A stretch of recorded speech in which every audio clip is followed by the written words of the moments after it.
اللہ تبارک و تعالیٰ نے ہم سب کو پورے انسان کو دنیا میں کیوں کر بھیجا تھا؟ جب ہم قرآن پڑھتے ہیں تو بات واضح ہو جاتی ہے وَمَا خَلَقْتُ الْجِنَّ وَالْإِنسَ إِلَّا لِيَعْبُدُونَ مَا أُرِيدُ مِنْهُم مِّن رِّزْقٍ وَمَا أُرِيدُ أَن يُطْعِمُونِ إِنَّ اللَّهَ هُوَ الرَّزَّاقُ ذُو الْقُوَّةِ الْمَتِينُ۔ اللہ نے یہاں پہ لفظ انسان فرمایا، مسلمان نہیں فرمایا، یہود نہیں فرمایا، حنادی نہیں فرمایا۔ جی وَمَا خَلَقْتُ الْجِنَّ وَالْإِنسَ، تعجب ہوگا جنات کو بھی شریک کیا گیا۔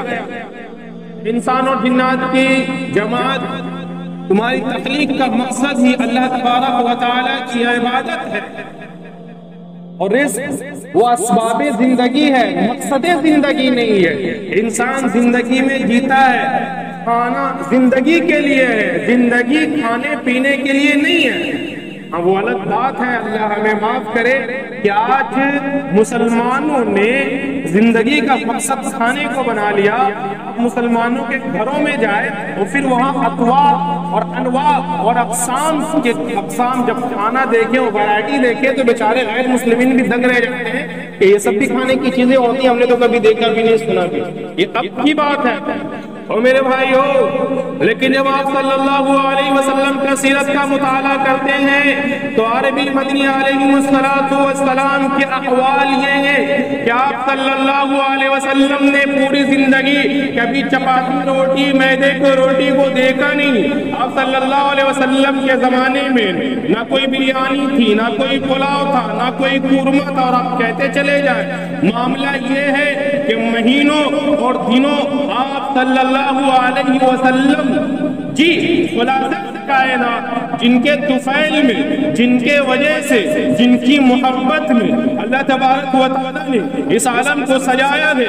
دریا کی روانی لے لے، رات کی تاریکی لے لے، صبح کی سفیدی لے لے، آفتاب کی کرنیں اور روشنی لے لے، یہ تمام چیزیں یہ ہم گنہگاروں کا اس روئے زمین کے اوپر زندہ رہنا، چلنا بھی اس نبی امی، اس نبی برحق صلی اللہ علیہ وسلم کی شبانہ روز محنتوں کا نتیجہ ہے۔ ورنہ تو قرآن کے اندر اللہ نے صاف لفظوں میں فرمایا تھا وَلَوْ يُؤَاخِذُ اللَّهُ النَّاسَ بِمَا كَسَبُوا مَا تَرَكَ عَلَىٰ ظَهْرِهَا مِن دَابَّةٍ وَلَٰكِن يُؤَخِّرُهُمْ إِلَىٰ أَجَلٍ مُّسَمًّى فَإِذَا جَاءَ أَجَلُهُمْ فَإِنَّ اللَّهَ كَانَ بِعِبَادِهِ بَصِيرًا۔ اللہ کا صاف لفظوں میں اعلان ہے، اس روئے زمین پر چلنے والا، رہنے والا، تیرنے والا کہ اگر اللہ تبارک و تعالیٰ ان جاندار انسان نے جاندار کے عملوں کا مواخذہ کرنے لگے، ہمارے کالے کرتوتوں پر اللہ پکڑ پر آ جائے تو خود اللہ فرما رہا ہے وَمَا مِن دَابَّةٍ، اس روئے زمین پر ایک چلنے، رہنے، تیرنے والا بھی زندہ و تابندہ رہا ہے۔ وَلَا تَحْسَبَنَّ اللَّهَ غَافِلًا عَمَّا يَعْمَلُ الظَّالِمُونَ إِنَّمَا يُؤَخِّرُهُمْ لِيَوْمٍ تَشْخَصُ فِيهِ الْأَبْصَارُ۔ اللہ کا صاف اعلان ہے، یہ لوگ کیا تم یہ گمان کرتے ہو کہ اللہ ظالموں سے اور اللہ تبارک و تعالیٰ مکاروں سے اور اللہ تبارک و تعالیٰ ظلم پھیلانے والوں سے غافل ہے؟ نہیں، سوال پیدا نہیں ہوتا۔ وَلَا تَحْسَبَنَّ اللَّهَ، اللہ غافل نہیں ہے، لیکن کیا ہے، اللہ کی طرف سے ایک مہلت ہے، اللہ کی طرف سے ایک ڈھیل ہے۔ ان قیدی متین، ہم نے انہیں ڈھیل دے رکھی ہے۔ ان قیدی متین، میرا پکڑ سخت ہے۔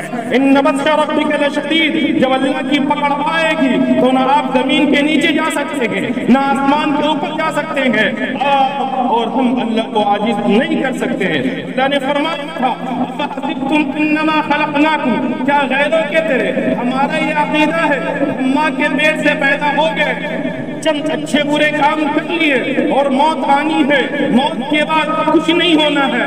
غیروں کا یہ عقیدہ ہے، غیر کے پاس صرف دو الفاظ ہیں، جنت اور سور، اس کی تفصیل نہیں ہے، اس کی تشریح نہیں ہے، ان کی وہ حقیقت نہیں جانتے ہیں۔ لیکن اے مسلمان ہو، قربان جائیے فدا کا ابی و امی، اس نبی امی صلی اللہ علیہ وسلم پر کہ جس اللہ تبارک و تعالیٰ نے اپنے نبی کو اور محمد صلی اللہ علیہ وسلم کو رسول بنا کر بھیجا، بعد وہ یہ کیا، یہ قرآن شریف اللہ تبارک و تعالیٰ نے اس امت کے لیے اتارا۔ ایسی ہی ویڈیوز پانے کے لیے ہمارا چینل زندگی بناؤ کو سبسکرائب کریں۔